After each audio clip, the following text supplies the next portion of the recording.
morning everybody and welcome to the Planning Committee meeting of Tuesday the 4th of November. Item 1, apologies for absence. None received. Oh, we've got Councillor Barry on there, haven't we? Oh, of course, Yes, yes, sorry, yeah. Item 2, confirmation of the minutes of the meeting held on the 14th of October 2025. Is everybody happy with we're going to do that anyway, yeah, thank you. Item 3, declaration of members' interests to receive any pecuniary or other registrable interests relating to items on the agenda. So if anybody's got any interest, let us know. Item 4, we are to make recommendations in respect of planning applications submitted to Tendring District Council up to and including the 4th of November 2025. And the first one is application number 25/01484/NDPNOT. And the proposal is an application to determine if prior approval is required under Part 14 of the Town and Country Planning Act as amended for installation of solar panels to the roofs of 2 commercial units, and the location is Church Road Business Centre, Church Road, Brightlingsea. So have we any objection to it? Sorry, Jane. No, I was just going to say, to me, solar panels are all part of the new eco development and should be encouraged. The only thing that may come up is these workshops are actually in a conservation area, but I would support it, and personally I would support it. And mention that we are aware it's in the conservation area, and as long as they know that and they support it. I was just going to mention in the words, application determined if prior approval is required. Yeah. And I think we just need to refer back to TBC just make sure that it is, because I'm not sure we could say this. Yeah. But you would support it if they did. Support it if they did, yes. It's just a funny way of putting it, isn't It it? is. I mean, it's So we're in support of it as long as the tendering are aware it's in the conservation area. Yes. I should hope they're aware they I would want it. I would think so, yeah. It's their policy. And whether they need prior approval.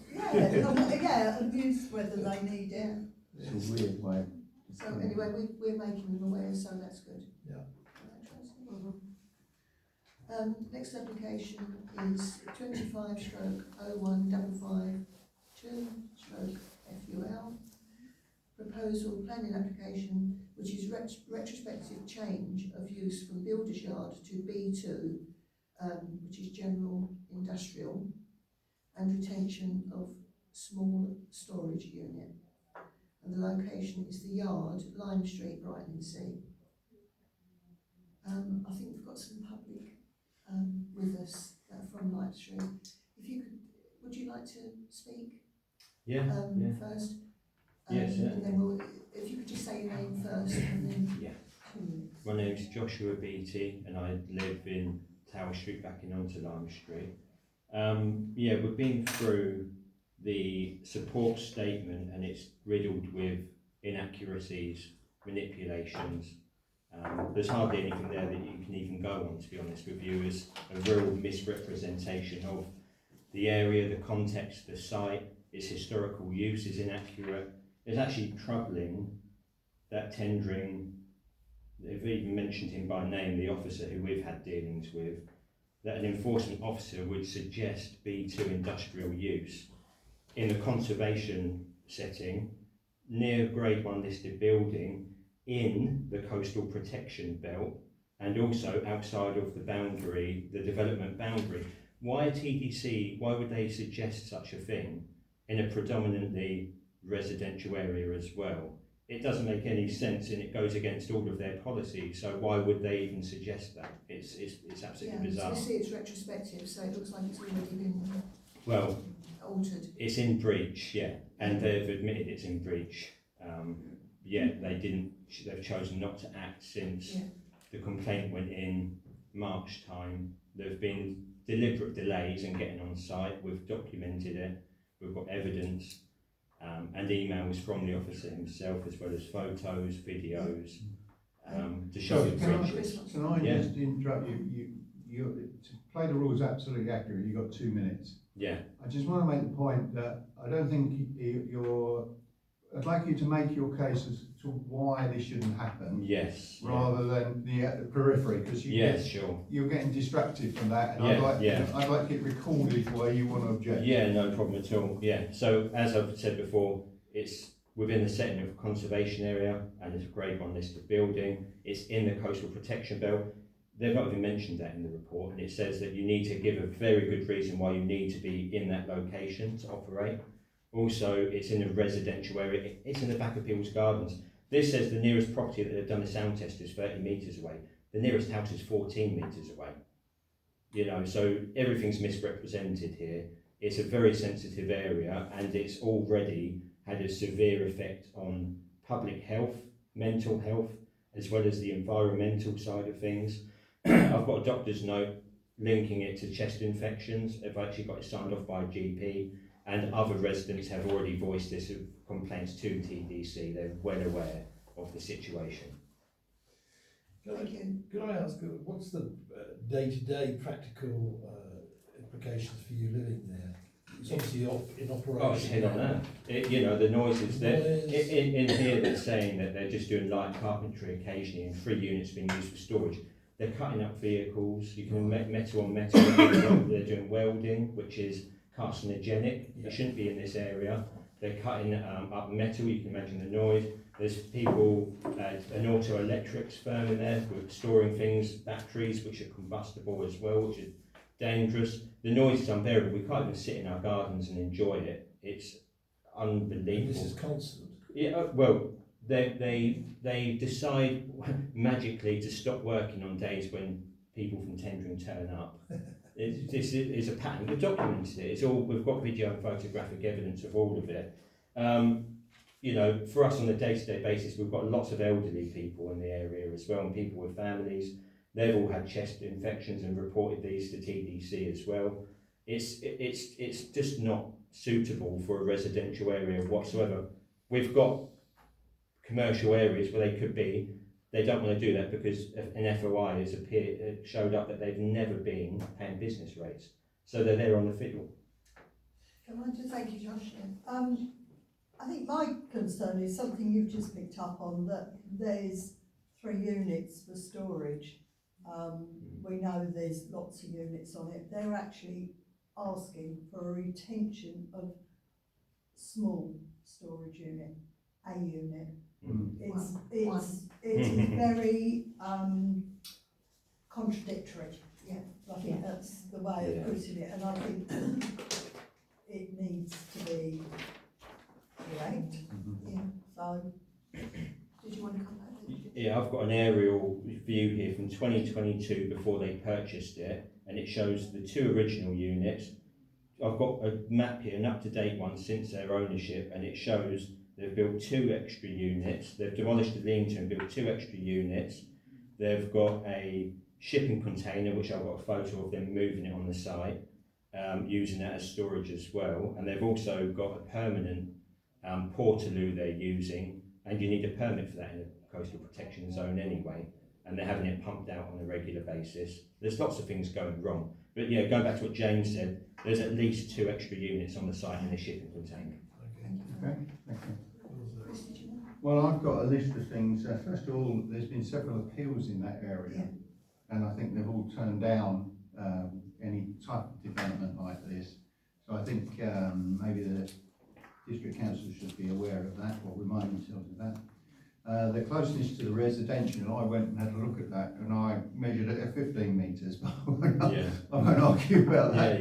And I think the original planning approval was given them as a storage unit for that very fact, that they were that close to the residential that you could only use them for storage. The other reason I had here was the use of the right of way for deliveries and shipments, as we know over another planning approval. The highways had objected to that on the basis that this was an unmade road and couldn't carry that type of traffic. And the ability to, this is to allocate more sites. Oh yes, the other thing I wrote down here was I didn't really understand why this should be approved on the basis that there are many industrial units within hundreds of metres away that are unused. So why allocate more when you're not using the ones you've already got? Sorry, Lizzie Campbell, I live in Tower Street as well, backing onto Lime Street. One of the points I made from their plan and support statement, they say that Lime Street comprises of mostly industrial premises of various operations. That's totally untrue. Well, that's a They matter should of be fact. made to retract those sort of Yeah. statements. Okay, so I've got that down. I've got it in the coastal environment. It's close to an SSI and attached to the coastal protection zone, so it needs special grade for that. I also got your point about the heavy traffic, potential heavy traffic next to a great unlisted building. And the other thing that I had was that it has incredibly poor access for emergency services. And considering it's an industrial unit doing what, it's potentially welding, wood, I mean, you know, to have reasonable access to emergency services. And this was borne out by a recent incident where the local fire officer made a point that it was difficult to access. And the fire brigade have actually said that Tendring would like to contact, it's Quinton, isn't that he would issue the statements from the two fires. So, Yeah. Okay, so I think out of the list of that, I think there's, I think if I may suggest then that not only will we do not support this, and maybe, I don't know whether we list our reasons, but also ask Jane as the district council to call it in. Yeah. Yeah, so it will be heard at full planning committee rather than an officer approval. And also allows Jane to speak. Yeah. Exactly. So is that all right? And presumably you, would they be? the members of the public are allowed, when it comes up, they will be allowed 2 minutes Yeah. to speak. Yeah. I'll work on 2 minutes.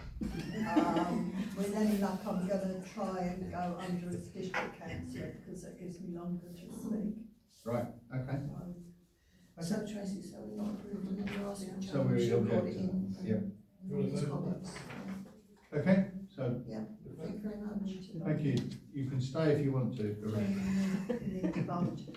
Oh, sorry, yeah. Can we just have a formal vote on that, please? If we Yeah. agree that we call it. Yeah, unanimous. Yeah, thank you. It goes along with all the objections we've made since the 70s about limestone. Yeah. Yeah. This is And I think the biggest statement is the last one that lost the appeal. The appeal was dismissed where the inspector actually states that this area should not be developed. Because of the coastal protection. Yeah, and I think that goes a long way. Yeah. Right, thank you very much. Item 5 is You have our support. Sorry. Item 5 is to confirm the recommendations previously agreed by email on the following applications. So we just need to confirm that Yeah. we've all looked at them, but the first one is 25/01336 LBC.